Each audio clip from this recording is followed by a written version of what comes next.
Lucas capítulo 19,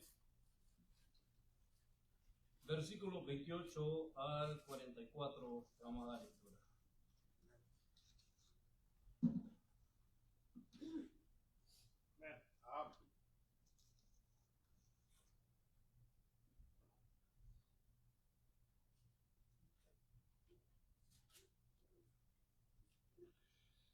Libro de Lucas capítulo 19, versículo 28 al 44. Vamos a darle lectura hasta el versículo 40. Hasta ahí llegamos. Amén.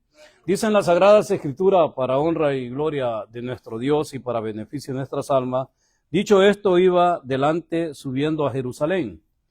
Y dice, y aconteció que llegando cerca de Betfagé, de Betania, al monte que se llama de los Olivos, envió dos de sus discípulos, diciendo, y a la aldea de enfrente, y al entrar en ella hallaréis un pollino atado, en el cual ningún hombre ha montado jamás. Desatadlo y traedlo. Y si alguien os preguntare, ¿por qué lo desatáis? Le responderéis así, porque el Señor lo necesita. Y fueron los que habían sido enviados, y hallaron como él les dijo. Y cuando desataban al pollino, sus dueños le dijeron, ¿por qué desatáis el pollino? Y ellos dijeron, porque el Señor lo necesita. Y lo trajeron a Jesús, y habiendo echado sus mantos sobre el pollino, subieron a Jesús encima. El versículo 36 dice, y a su paso tendían sus mantos por el camino. Cuando llegaron ya cerca de la bajada del monte de los Olivos, toda la multitud de los discípulos, gozándose, comenzó a alabar a Dios a grandes voces por todas las maravillas que había visto, diciendo, bendito el Rey que viene en el nombre del Señor, paz en el cielo y gloria en las alturas. Entonces algunos de los fariseos de entre la multitud dijeron, Maestro, reprende a tus discípulos. Él respondió y les dijo, os digo que si estos callaren, las piedras clamarían. Vamos a orar. Amado Dios, esta tarde, Padre, en el nombre de Jesús, te damos gracias por tu palabra. Y pedimos la dirección de tu Espíritu Santo, pedimos que tú dirijas nuestra mente, nuestro corazón. Y que todo lo que se diga acá, Padre, sea para honrarle a usted, hable a nuestros corazones, Padre, en este tiempo de conflicto que se está viviendo en este mundo y en este mundo religioso que estamos, Padre. Esperamos que tu palabra llegue a lo más profundo de nuestro corazón. Y gracias, Padre, por la oportunidad que nos das de estar acá, en el nombre que es sobre todos los nombres. En el nombre de Jesús te lo pedimos. Amén. Siéntese. Le vamos a dar lectura a una porción de versículos y el tema que tengo para compartir con usted lo he titulado La multitud glorifica a Jesús. Así lo he titulado el tema, La multitud glorifica a Jesús. Y el texto que estamos usando es Lucas capítulo 19, versículo 28 hasta el versículo 44. Pero los versículos claves son del 35 al 40. La multitud glorifica a Jesús, hermano. Cuando él entró a Jerusalén, los únicos que estaban conscientes de lo que pasaría en la ciudad de Jerusalén eran sus discípulos. Eran los únicos que sabían, por eso cuando usted leyó, ellos fueron los que empezaron a glorificar a Dios. Después se añadieron los demás, la multitud que continuaba. Jesús entra a Jerusalén. Jerusalén, hermano, era una ciudad donde Jesús iba a ser crucificado, negado, aborrecido por su mismo pueblo que él ayudó. Ahora también su entrada fue como la de un rey, pero no entró en un corcel o en un caballo de lujo, en un caballo entrenado como en aquel tiempo se entrenaban los caballos para que llevara a los reyes en carruaje o como fuera, sino que entró en un pollino o en un carruaje tirado con caballos, no entró así, ni con trompetas o trompetistas adelante anunciando la entrada de un rey, dando la bienvenida, sino que entró en un asno, dice la Escritura. Pollino es asno, es el hijo de una asna o de un burro, ¿ok? Ahora, lo interesante es que ese animal no había sido montado por nadie. La otra, Jesús se encontraba, hermano, en Betfagé. Esto significa, en el arameo, esta palabra significa Beit Pagí, que significa casa de los higos verdes, zona donde se dedicaba al cultivo de los higos. En esa región se encontraba él. y estaba Betania también. Es un nombre de origen hebreo que quiere Beita Anya. Esto quiere decir, hermano, casa de los pobres. Eso significa Betania, casa de los pobres o casa de la aflicción. Bíblicamente es una aldea cerca de Jerusalén. A unos 3 kilómetros se encontraban estas dos ciudades, estas aldeas, a unos 3 kilómetros aproximadamente de Jerusalén.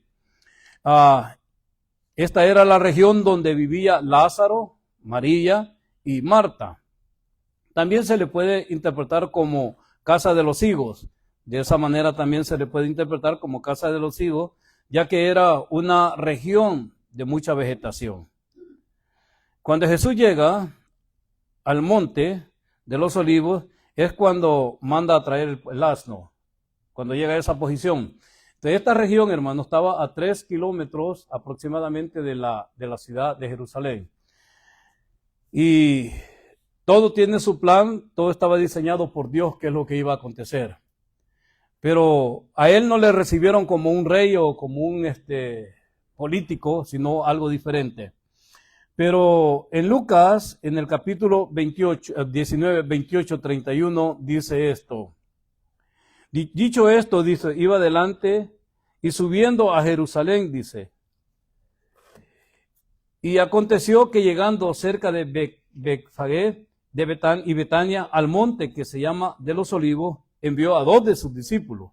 Le dije, esa ciudad, Betfagé, significa en el arameo Beit Pagí, que quiere decir lugar verde o una provincia verde donde se cultivaba mucho los higos, y la otra Betania quiere decir casa de aflicción. Eso es lo que significa. Entonces, todas estas 2 ciudades donde Jesús más o menos se movía el Señor. Acuérdese que dice que se iba al monte de los olivos a orar.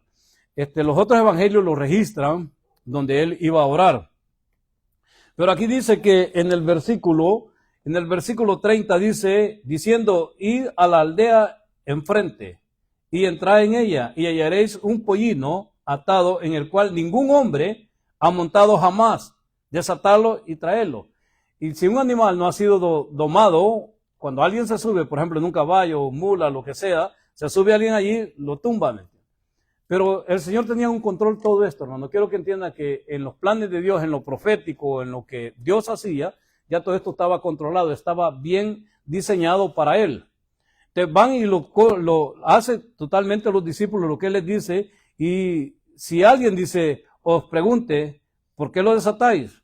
Es obvio, porque no los conocían a los discípulos y al ver que van a pensar que se lo estaba robando, pero ellos le preguntan, ¿por qué lo desatáis? Y le responderéis así, porque el Señor lo necesita. Al oír esa expresión, posiblemente las personas que lo escucharon sabían que se estaba tratando de alguien superior a ellos, que no era cualquier persona. Porque Dios, en su infinita misericordia, en su amor, ya había hablado tal vez al corazón de la persona, o el Espíritu Santo, o un ángel ya había hablado al corazón de esta persona, que eso iba a suceder. O ellos conocían el canon, conocían lo profético, lo que iba a pasar, hermano. Pero la cosa es que se da, hermano, y se lleva a cabo lo que el Señor está diciendo. Y eso es lo maravilloso, hermano. Podríamos decir que es casualidad. No, no es casualidad, hermano. Dios ya tiene todo diseñado como va a pasar. En su vida, en la milla, ya está todo diseñado, lo que va a suceder y lo que no nos va a suceder, lo que vamos a hacer y lo que no vamos a hacer, bueno o malo, ya está diseñado. Por eso el Señor siempre nos advierte. Aquí les dice a los discípulos, vayan y tráiganme ese animalito o ese animal, tráiganlo. Y ellos se fueron inmediatamente. Cuando Jesús llega al monte, dice la Escritura, al monte de los olivos, es cuando manda a traer el asno, es cuando él les da la orden que vayan y traigan el asno. El asno, cuando manda a traer el asno, los dueños no se oponen, hermano, porque por lo que leemos en las Escrituras, creemos que Jesús tenía todo bien controlado, bien diseñado. Una de las cosas, ¿por qué lo digo así? Es porque Cristo es Dios, ¿ok? Porque Él sabía todo lo que estaba haciendo referente a su persona y lo que le iba a pasar.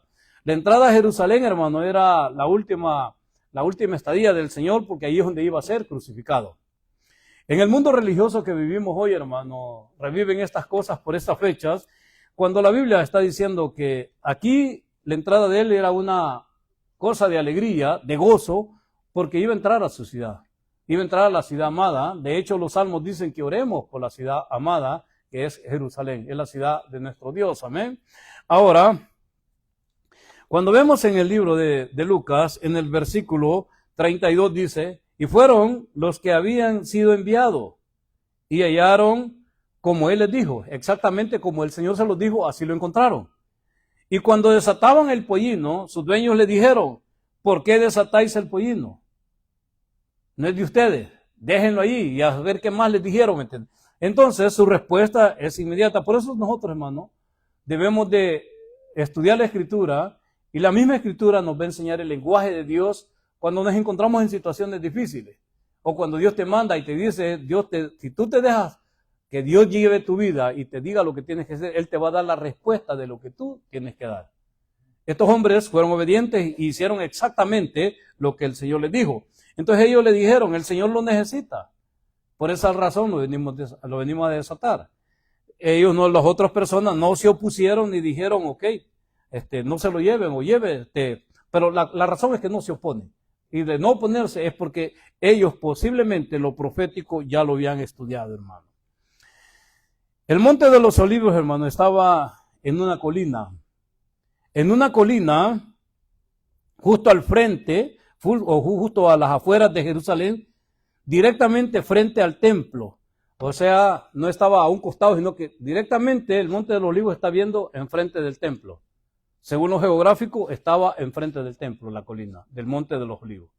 Entonces, allí se estaciona Jesús o se queda Jesús, y de ahí es donde manda y da la orden que se le traiga el pollino, porque desde allí iba a entrar directamente por Jerusalén hasta el templo. Acuérdese que usted ha leído en los evangelios que dice que entró y cuando entró a Jerusalén halló que el templo estaba siendo profanado.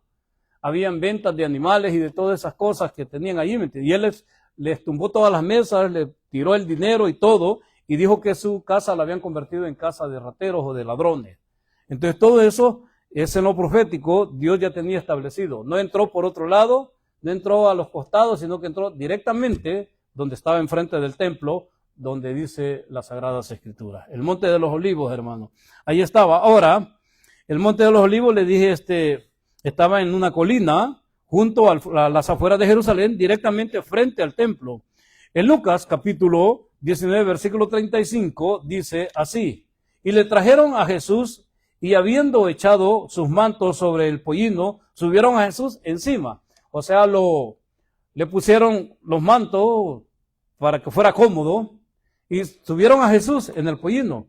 El animal hermano, no hizo nada. De todos los animales, lo solemos decir de esta manera, fue el único animal, el que casi por lo general nadie quiere, y la gente lo compara con los niños, ¿verdad? Cuando un niño se porta mal, yo no sé si a usted le dijeron, pero a mí, eres un burro, pareces un burro. Entonces lo comparan porque piensan que ese animal es ignorante. Ese animal es inteligente, hermano. Es uno de los animales inteligentes. En Holanda lo entrenaron, hace muchos años los entrenaban para guiar las ovejas y también lo usaban para hacer las carreteras. Soltaban un animal de esos y el animal iba caminando y comiendo el pasto, iba marcando, y cuando llegaba a un barranco, cruzaba, buscaba la forma de cómo pasar al otro lado. Y así que para eso lo usaban. En uno de los estados de Estados Unidos, a los niños cuando sacan buenas notas les ponen unas orejas de burro para simbolizar que son niños inteligentes, ¿ok? No sé en qué estado, no sé si, no recuerdo muy bien, no quiero cometer un error, pero en un estado de Estados Unidos. Aquí de nosotros pues les ponen orejas porque piensan que son ignorantes. Entonces este animalito es considerado un animal menso, pero no, era uno de los animales más inteligentes. Si se puede decir más inteligente que la mula y más inteligente que el caballo. ¿Por qué no traer un corcel blanco? ¿Por qué no traer un corcel, un caballo de raza, de pura sangre? No, el Señor dijo un pollino. Y de atrás en el Antiguo Testamento está profetizado que así va a entrar. Los reyes antes no entraban así, hermano. Y por ejemplo, cuando David elige a Salomón como rey, lo sube en una mula y lo pasea alrededor de toda la ciudad, que lo conozcan que era el rey. Entonces, las personas importantes en la cultura judía, cuando eran personas importantes, lo subían en un asno, porque era considerado un animal inteligente. Lo subían en el asno y lo paseaban por la ciudad, ¿me entiendes? Usted puede ver, tal vez en las películas ha visto que ha hecho Hollywood, que los rabinos salen subidos en un burro, ¿verdad? Entonces, pero no es que estén ellos inventando, sino que en la cultura de los judíos eso es lo que hacía. No lo subían en un caballo. En cambio, Roma, Egipto y todas las Persia, todos los países de aquel tiempo tenían caballos entrenados, hermano, para llevar a un faraón, para llevar a un rey, para llevar una persona de suma importancia, corriéndolo en carro. El Señor no entró así. Y no porque no lo pudiera hacer, pero hay que entender algo también. La Escritura dice que cuando Él regrese, va a regresar en un caballo. En un caballo blanco. ¿Ok? Se me dice que no han leído ustedes, ¿va? Entonces, si no han leído, ¿cómo podemos disfrutar? ¿Ok? Entonces, así va a regresar. Pero acá, hermano, entra en un asno, hermano. Entonces, le ponen unos mantos como un rey, como alguien importante. Los discípulos sabían quién era Cristo. Pero la gente que estaba allí se daban la idea, pero no. Acuérdense que en uno de los evangelios, en el capítulo 4 de Juan, la única mujer que sabía que Jesús era el Mesías era la mujer de Samaria. ¿Se acuerdan?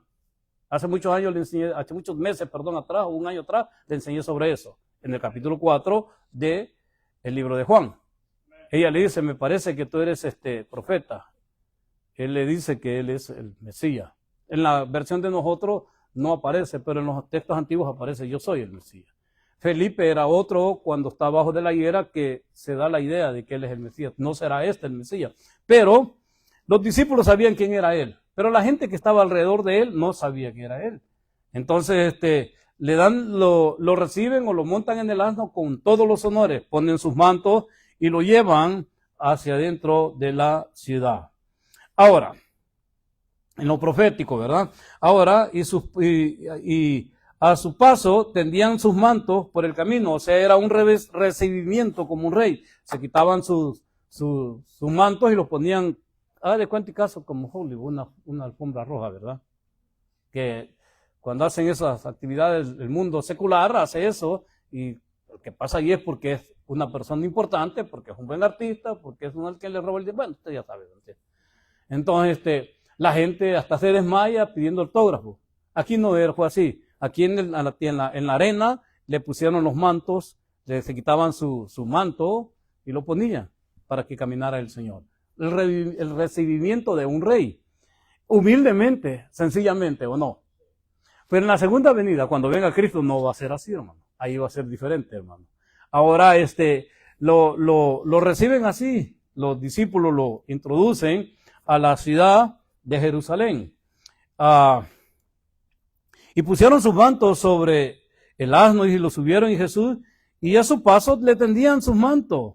Las personas, el profeta Zacarías lo profetizó que entraría en un asno. El evangelio de Lucas no hace énfasis en la profecía de Zacarías. El evangelio que hace énfasis es Mateo y Juan de Zacarías. Pero Zacarías profetizó, antes de que esto sucediera, profetizó muchos años atrás que él entraría en un asno. En Zacarías capítulo, le va a costar encontrarlo porque es un libro pequeño. Zacarías capítulo 9, pero acuérdese que está después de Génesis. Y antes que usted llegue al libro de Malaquías, ahí lo encuentra. En Zacarías capítulo 9, en el versículo 9 dice, Zacarías cuando escribió en la profecía el futuro del rey de Sión, dice. Ahora, alégrate mucho, hija de Sión, o sea, Jerusalén, voces de júbilo, hija de Jerusalén. Dice, he aquí tu rey vendrá a ti justo y salvador, humilde. No entró en un carruaje grandísimo, ¿verdad? Ni con pompas ni nada, sino con su gente, con sus discípulos y con los que les había hecho milagros. Y cabalgando sobre un asno, sobre un pollino, hijo de asna, sobre un animal que era insignificante para muchas personas, y lo es para muchas personas de hoy en día, en la cultura de nosotros, pero para Dios era un animal muy importante. Porque no solamente era el hecho de que fuera un asno, sino porque representaba algo en la cultura de ellos. Ahora bien, Entra así, hermano, profetizado por Zacarías. Repito, Lucas no hace énfasis en eso, pero Mateo y el libro de Juan sí, cuando entra cuando está hablando de este texto que estamos usando. Ahora, Jesús es glorificado por la multitud. Y yo creo que el plan y el propósito de nosotros estar acá, hermano, no es simplemente a venir y estar jugando o estar perdiendo el tiempo. El objetivo de nosotros aquí es honrar y glorificar a Dios, aprender de Dios para salir allá afuera y vivir para Dios y glorificar a Dios. Yo creo que ese es el objetivo de nosotros.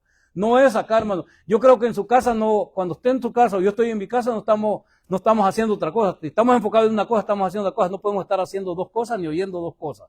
¿Ok? Entonces, el objetivo de acá, hermano, es aprender a honrar y a glorificar a Dios. Entonces, todo tiene su propósito y su plan, hermano. Muchas de las veces, el ecumenismo nos lleva ventaja en esto, porque esos entran alegres y aunque salgan tristes después, ¿me entiendes?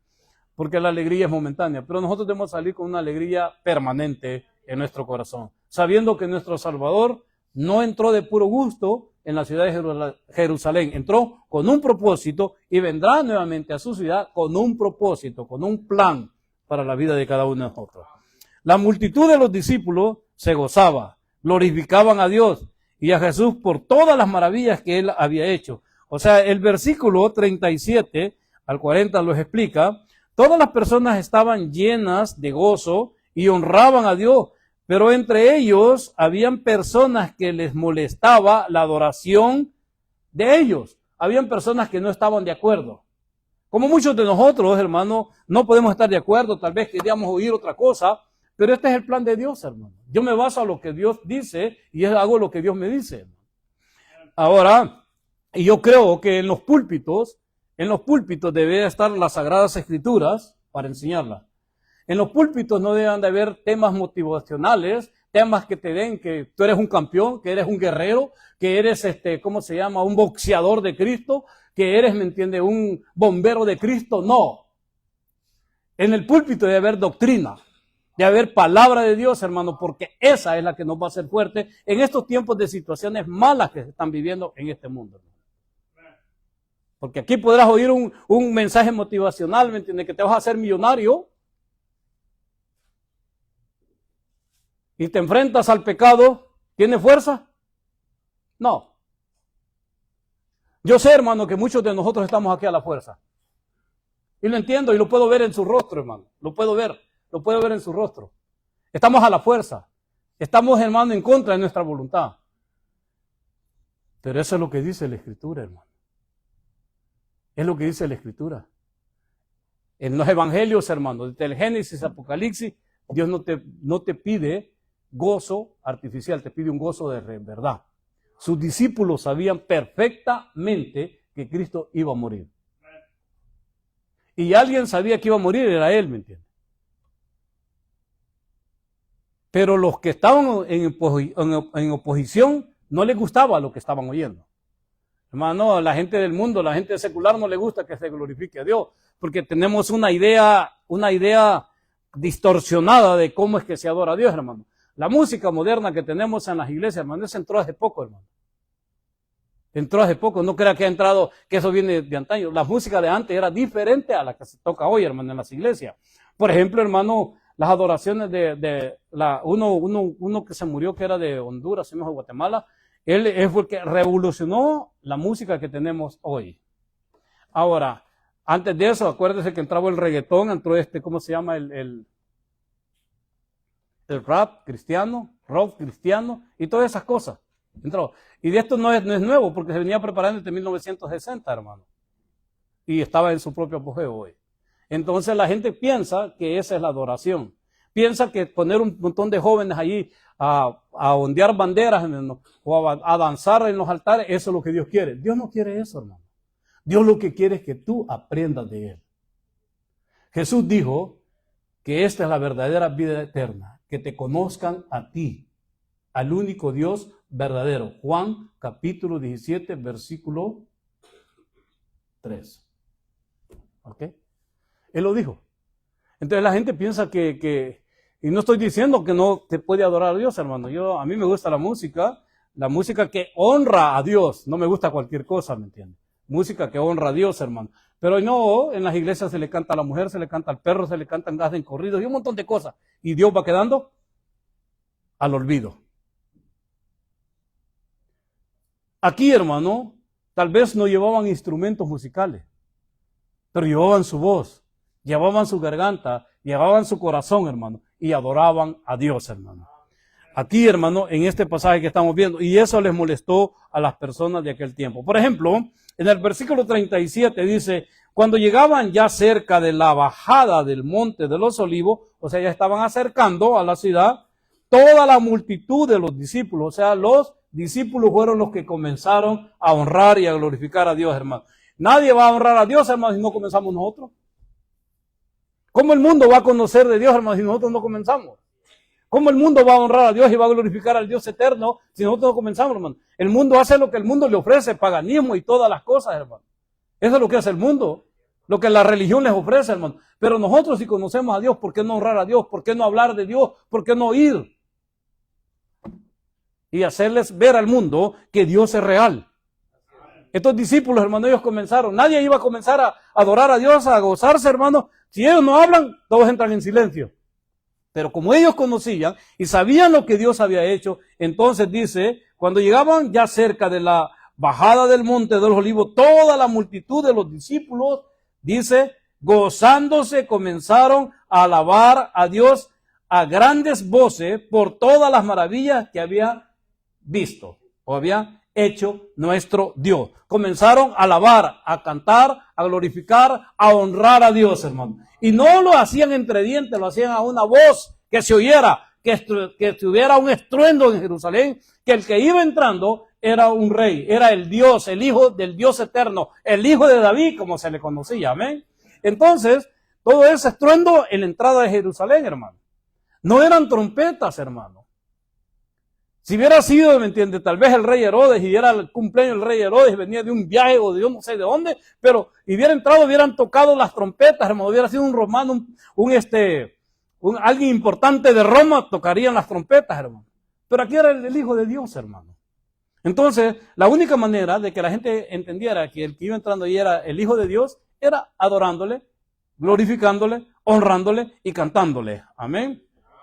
Ahora, en el versículo 38 diciendo, bendito el Rey que viene en el nombre del Señor, paz en el cielo y gloria en las alturas. Bendito, dice, bendito. Amén. Y fíjate qué interesante. Entonces, algunos de los fariseos entre la multitud dijeron, maestro, reprende a tus discípulos. O sea, no les gustó, porque no se les dio los aplausos a ellos, como hoy en día, ¿verdad, hermano? El fariseísmo que hay hoy. El cristiano, el pastor, si no le aplauden, no está tranquilo. Porque para que la iglesia esté bien bonita, hermano, es que usted tiene que aplaudir, fíjese. Y aplaudirle al que le está enseñando. Si le gustó lo que se dijo, si no le gustó lo que se dijo, usted no aplaude. Pero si le gusta lo que se dijo, entonces todos aplauden. Entonces la honra se la lleva ¿quién? El hombre, no Dios, hermano. Aquí no estamos para eso, estamos para honrar a nuestro Dios. Para glorificar a nuestro Dios. Para que nuestro corazón rebose por lo que Él hizo. Y eso es lo que los discípulos estaban haciendo, hermano. Pero hoy no, hermano, hoy queremos que, hoy si yo hago algo, hermano, quiero que me reconozcan, hermano. Si no me reconocen, no estoy a gusto. Y si reconocen al que está a la par mía, me siento mal yo, porque yo tengo más años haciéndolo. Y no estoy diciendo que no se pueda hacer. La Biblia dice que hay que darle honra al que merece honra. Pero muchas de las veces lo que hacemos es superficial, hermano. Pero tal vez este que acaba de llegar lo hace real. Porque muchos hermanos tenemos ideas y las damos, pero no hacemos nada.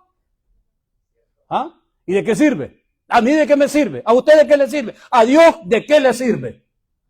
De nada, hermano. Aquí es actuar, es hacer. Los discípulos hubieran dicho, bueno, ¿saben qué? Vamos a entrar a Jerusalén y vamos a decirle a la gente que este es el Rey de Reyes, el Señor de Señores, el que hace milagros. Es todo. La gente sabía, pero ¿de qué le sirve a la gente? ¿De qué le servía a los fariseos? De nada.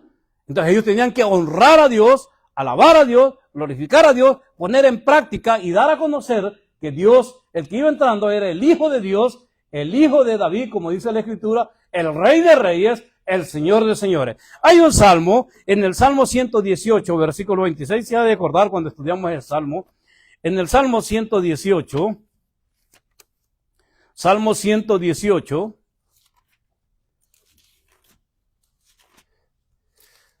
lástima que no estamos en un estudio bíblico y no lo pudiera leer, fíjese. Para que usted le ponga ambiente como yo, para que se emocione como yo estoy emocionado. 118, versículo 26 dice, y es parte de la que toma Lucas cuando escribe este evangelio. Dice, bendito el que viene en el nombre de ¿quién? Y adelante en el nombre de Jesús, amén. Ahora bien, dice, desde la casa de Jehová os bendecimos. Jehová es Dios y nos ha dado luz. Atad víctimas con cuerda a los cuernos del altar. Mi Dios eres tú y te alabaré. Dios mío, te exaltaré. Alabad a Jehová porque Él es bueno, porque para siempre es su misericordia, dijo el que escribió el Salmo. Interesante, ¿eh? Ahora, uno de los salmos nos dice que entrará el Rey de Gloria, y sabemos por las Escrituras que el Rey de Gloria es Jehová o, adelante, nuestro Señor Jesucristo o el Mesías. En el Salmo 24, dice que entrará el Rey de Gloria. Este Salmo, hermano, honra también a nuestro Dios en lo profético. El Salmo 24, David lo escribió y dice en el versículo 7 del Salmo 24, dice así, alzad, oh puertas, vuestras cabezas, y alzad vosotros puertas eternas, entrará el Rey de Gloria. Interesante, hermano, en la figura retórica que está haciendo. Ahora dice, ¿quién es el Rey de Gloria? Hace una pregunta. Jehová, el fuerte, el valiente Jehová, el poderoso en batallas, el que nunca ha perdido una guerra. Él va a entrar, dice. Ahora bien, dice, alzad, oh puertas, vuestras cabezas, y alzad vosotros puertas eternas, y entrará el Rey de Gloria. ¿Quién es el Rey de Gloria? Jehová de los ejércitos es el Rey de Gloria, dice las Sagradas Escrituras. Amén. En el Salmo 150. En el libro de los Salmos, en el capítulo 150, el escritor del Salmo, en el 150, en el último versículo dice, todo lo que respira, alabe a Jehová. Aleluya. O sea, hermano, que nosotros, como creyentes, nuestra responsabilidad es honrar y glorificar el nombre de Dios, alabar el nombre de nuestro amado y eterno Señor. Amén. Ahora, al ver la ciudad, dicen las Escrituras que Jesús lloró. Porque por lo que les venía era terrible. Ellos no entendieron que el Rey era Él y que Él es la luz. Ellos no lo entendieron, hermano. Entonces dice en el versículo 31, entonces algunos de los fariseos entre la multitud le dijeron, maestro, reprende a tus discípulos. Y él respondió y les dijo, os digo que si esto callara, las piedras clamarían. O sea, no es, hermano, en la figura que está poniendo, no es que el montón de piedras iba a hablar, no. Lo que está hablando Cristo acá, según la teología, es que la arqueología iba a hablar, iba a decir quién es Él. Y eso es lo que se ha probado hasta el día de hoy. La mejor prueba que nosotros tenemos es la arqueología. Que Dios siempre ha hablado y seguirá hablando, hermano. Entonces, cuando llegó cerca de la ciudad, al verla, lloró sobre ella. Se lamentó, porque él sabía perfectamente y sabe perfectamente qué es lo que le iba a acontecer a la ciudad. Jesús sabía que la nación de Israel lo iba a despreciar. Él lo sabía. Él sabía que entrando allí lo iban a despreciar, hermano, porque proféticamente se venía hablando desde el Génesis hasta el libro al Nuevo Testamento. Él envió profetas, mandó de todo, y a todo el que iba entrando lo mataban. Lo mataban, hermano. Cuando les hablaba del Señor, porque esto se hizo un monopolio religioso o cada quien defendía lo económico. Haga de cuenta y caso como hoy. Haga de cuenta y caso que cualquier iglesia habla de Cristo. Haga de cuenta y caso que si vamos a una iglesia grande y les decimos nosotros, miren, pero la Biblia dice esto, hermano, ellos sacan un versículo y se defienden con el versículo y te corren a ti. Te van a correr, me van a correr a mí porque ellos van a decir que nosotros estamos mal. De hecho, hay pastores que dicen, ¿para qué leen tanto la Biblia? Eso, la letra mata. O usan versículos de la Biblia para defender su postura, hermano. Ok, aquí cada quien, hermano, ¿dónde se ha visto? ¿Usted vio usted que ha leído el Nuevo Testamento? ¿Usted ha leído que dijo que Pablo se subió en un jet, hermano, en un avión privado? Va que no. ¿O dijo que tenía su barco privado? Va que no. No. Él pagaba su pasaje para trasladarse de lugar a lugar. Y dice, hermano, pero estamos hablando del tiempo de Pablo. Estamos hablando hoy de tiempo moderno, hermano. No podemos estar pagando pasajes para irnos de aquí hasta Europa si tenemos la posibilidad de irnos en un avión y tenemos un avión y tenemos la economía, comprémoslo. Miren nomás. Mientras nosotros vamos en avión y compramos un avión y gastamos el dinero de Dios en esas cosas, está muriendo el pueblo de Dios. Los misioneros no tienen que comer, hermano. Entonces es un comercio tremendo, hermano. Es raro el ministro que es honesto, hermano. Entonces en aquel tiempo, hermano, tenían que defender lo que ellos creían. Entonces Jesús sabía que le venía algo terrible, hermano, porque Jesús sabía lo que era entrar a Jerusalén. Los saduceos, hermano, y ¿cómo se llaman los fariseos? Y ¿cómo se llamaban los otros? Ellos no eran, hermano, no era el linaje de Aarón. El sacerdocio Aarón era diferente, ¿ok? Pero ellos, hermano, compraban el poder para tener el monopolio o tener ¿cómo se llama? Todo bien, ¿cómo se dice? Registrado, era como un gobierno. Entonces, a pesar que Roma los tenía allí esclavizados, ellos, hermano, compraron el sacerdote que continuaba del linaje de Aarón, su hermano lo traicionó, compró el poder con plata. Luego después a ese lo traicionó otro en el tiempo de Cristo, hermano. ¿Okay? Cuando Cristo llegó, ese no era el sacerdote real, hermano. ¿Okay? Mire la historia de Israel. Por eso, hermano, es que ellos defendían lo que tenían, hermano. Porque tenían miedo que Cristo se los quitara, hermano. Porque tiene más poder que los que hemos derrotado. O sea, Roma los quitaba y los ponía. Punto. Se acababa, ¿me entiendes? Entonces, cuando ellos entraron, por eso es que no conocían las escrituras, por eso es que transformaron las escrituras, cambiaron. Usted ha leído el Nuevo Testamento cuando Cristo les dijo, invalidáis mis mandamientos por vuestras tradiciones. Dice, ¿cuál es mi ofrenda? Dicen ellos. Con lo que ayude a mi padre y a mi madre, dice, esa es mi ofrenda a Dios. Y dice, ¿no invalidaron mis mandamientos? Cuando los mandamientos dicen otra cosa, hermano. De todas esas cosas, hermano, todo eso era el negocio que estaba en ese tiempo. Eran partidos políticos, hermano. Entonces Cristo entra con la doctrina. Por eso es que la gente cuando lo oye a predicar a Cristo y oye lo que está diciendo, dice, bueno, ¿y quién es? Porque su doctrina es diferente, porque ellos estaban acostumbrados a oír otra cosa. Como cuando le hablamos a la gente religiosa y le hablamos de Cristo, ellos están acostumbrados, pero hay gente que ya está cegada, como dice la Sagrada Escritura. Ahora, lo que le quiero decir, que Cristo llora también por eso, hermano. Llora por la desgracia de Jerusalén, por lo que se van a enfrentar, por lo cual, cuando lo rechazan, para Cristo o para Dios, esa nación, esa ciudad merecía juicio. Y Él se los profetizó, lo que pasaría con su ciudad, con su templo. El Señor lo profetizó. La ciudad de Jerusalén, hermano, y su templo fue destruida en el año 70 después de Cristo, por una guerra llamada guerra judeo-romana, o sea, los judíos contra Roma, ¿ok? Comandados por el emperador Tito. Y esto, hermano, quiero que entienda que fue en los tiempos de Macabeo también. Macabeo era una orden que no era linaje de Aarón, ¿ok?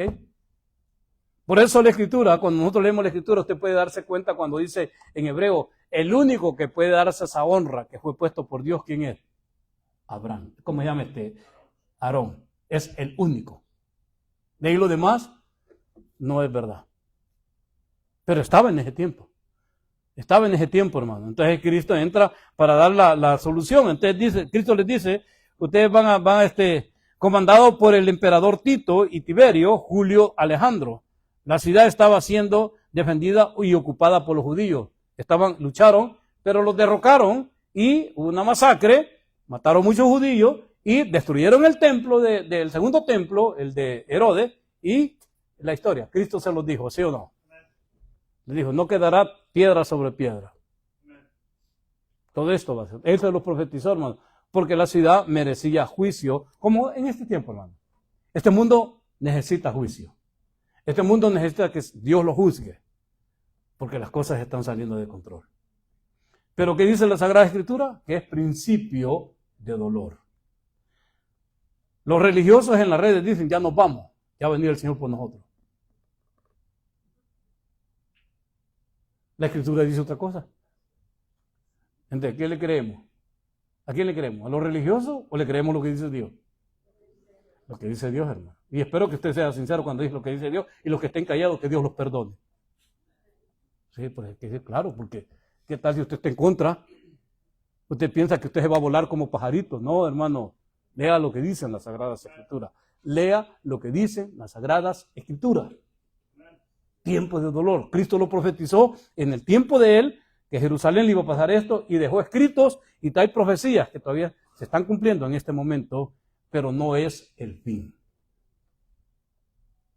Es que las redes son bien tremendas. Ayer salen en las redes que ¿cómo se llama? Habían mandado un misil a Los Ángeles. Y que había destruido, había matado a no sé cuántos miles de personas. Fíjese. Y entonces la gente cuando lee eso en nuestros países, hermano, la gente que no sabe, la gente, pobrecitos, los de hay que orar por ellos, están llamando por teléfono. ¿Cómo están ustedes? ¿Cómo les va? Porque los yuteros, o como les llaman, ¿me entiendes? O los jalapelos, ¿cómo les dicen? Puras mentiras, hermano. ¿Sabe qué? Lo que a mí me da tristeza es la juventud, hermano. De verdad. Nuestros jóvenes, hermano. Nuestros jóvenes no tienen la fuerza, hermano. No todos, pero no tienen la fuerza de las Sagradas Escrituras. Y nuestra responsabilidad es enseñarles lo que viene. Y si usted se acobarda, ellos se van a acobardar. Y si usted llora, ellos van a llorar. Y si usted huye, ellos van a huir. Lo que usted haga lo van a hacer ellos. Pero si usted se afirma en las cosas de Dios y ve lo que está escrito, lo que el Señor está diciendo acá, de hecho cuando Él sale con la cruz, cuando ya lo van a crucificar, Él dice, no lloren mujeres de Jerusalén, no lloréis por mí. Si lo que le hacen al palo verde, ¿qué no le harán a la rama? En ese tiempo diréis, bienaventurados los vientres que no parieron. Él lo dijo. Porque vienen tiempos de dolor, hermano. Tiempos de sufrimiento, hermano. Tiempos de angustia, hermano. Tiempos donde la gente va a querer,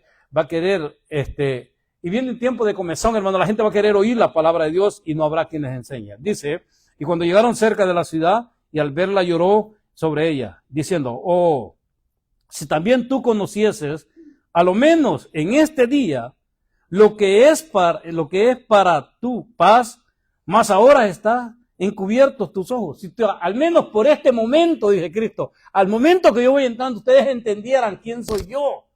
Esto es beneficio para ustedes, pero no, están cegados, dice, porque vendrán días sobre ti cuando tus enemigos te rodearán, dice, con vallado y te sitiarán, dice, y por todas partes te estrecharán y te derribarán a tierra y a tus hijos dentro de ti, y no dejarán en ti piedra sobre piedra, por cuanto conociste el tiempo de tu visitación. No conociste el tiempo de tu visitación. No entendiste que el que entró en ese pollino era el Mesías.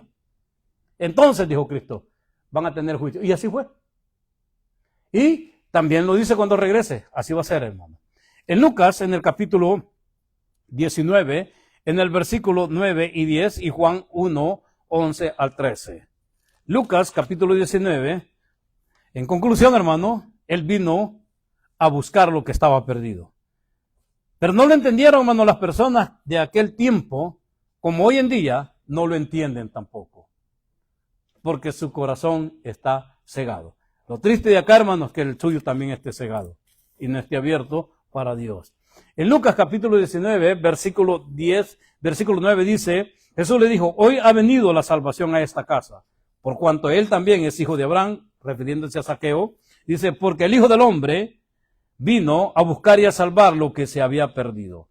En el libro de Juan, En el capítulo 1, en Juan capítulo 1, la Escritura nos dice esto. En Juan capítulo 1, en el versículo 11 dice, a lo suyo vino y los suyos no le recibieron. Vino a hacer su trabajo y la gente no lo entendió. Mas a todos los que le recibieron, a los que creen en su nombre, les dio potestad de ser hechos hijos de Dios, los cuales no son engendrados de sangre, ni de voluntad de carne, ni de voluntad de varón, sino de Dios. O sea, son adoptados por Dios. Porque a lo suyo vino. Ahora la decisión es mía. Yo decido si le doy mi corazón a Dios, si le creo a Él y afirmo mi fe en Él. Y si no le tengo, yo dejo que Él me rescate. Póngase de pie. Amado Dios, esta tarde, Padre, en el nombre de Jesús, te damos gracias por tu palabra. Gracias por ser bueno con nosotros. Gracias por llegar a nuestra vida un día, Padre, y perdonarnos. Nosotros sabemos lo que está aconteciendo y lo que va a pasar, Padre. Gracias por fortalecer el corazón de cada uno de nosotros. Pero si hay alguien acá en este recinto que no te conoce, Padre, como Salvador, por favor, Señor, toca su corazón. Que no se vaya sin antes haberte pedido perdón y salvación. Que se dé cuenta que ser salvo no es ser religioso, sino es darte el corazón a ti. Es pertenecer a ti. Gracias, Señor, por recordarnos esa entrada triunfante que tú tuviste a Jerusalén. Gracias por eso, Padre. Gracias, Padre, por haber muerto en la cruz del Calvario por cada uno de nosotros. Sabemos, Señor, que un día vas a regresar. Que nuestro corazón, Señor, sea que estemos vivos, estemos muertos, muera pensando en ti. Y si estamos vivos, que te regocije pensando que tú vienes un día. Gracias, Señor, en el nombre de Jesús te lo agradecemos. Amén. Que la bendición de Dios vaya en su vida, hermano. Ese es el deseo de mi corazón. Bendiciones.